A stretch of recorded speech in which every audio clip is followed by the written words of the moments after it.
Early voting starts tomorrow at some polling places around New Mexico, but many will certainly procrastinate and cast their ballot on November 6th anyway. That's right. If you don't like lines, that could be a problem in one of New Mexico's largest cities. News 13's Alex Goldsmith has that story from the Newsplex. Jessica Dean, Rio Rancho has a population of around 90,000 people, about 50,000 of whom the county tells us are registered to vote.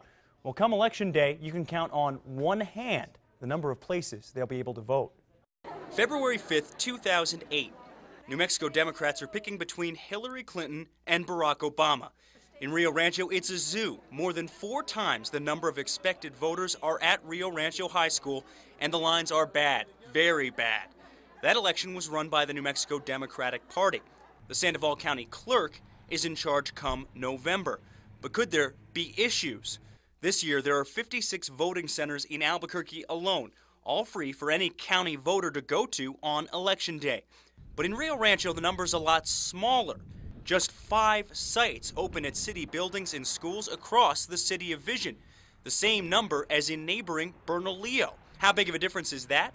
In Albuquerque, there's a polling place for 1 out of every 10,000 people.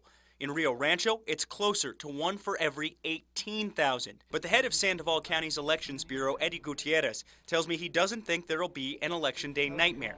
That's because absentee voting starts tomorrow and early voting opens up later this month. Gutierrez says 39,000 voters in the county cast their ballots early or absentee 4 years ago. With any luck, he's hoping for similar numbers and a fairly normal election day for his staff. Now, of course, if you want to avoid any lines, you can always vote early. The test run for this setup that's going to be in place in November came during primary voting earlier this year.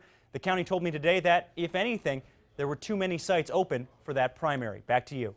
All right, thank you, Alex.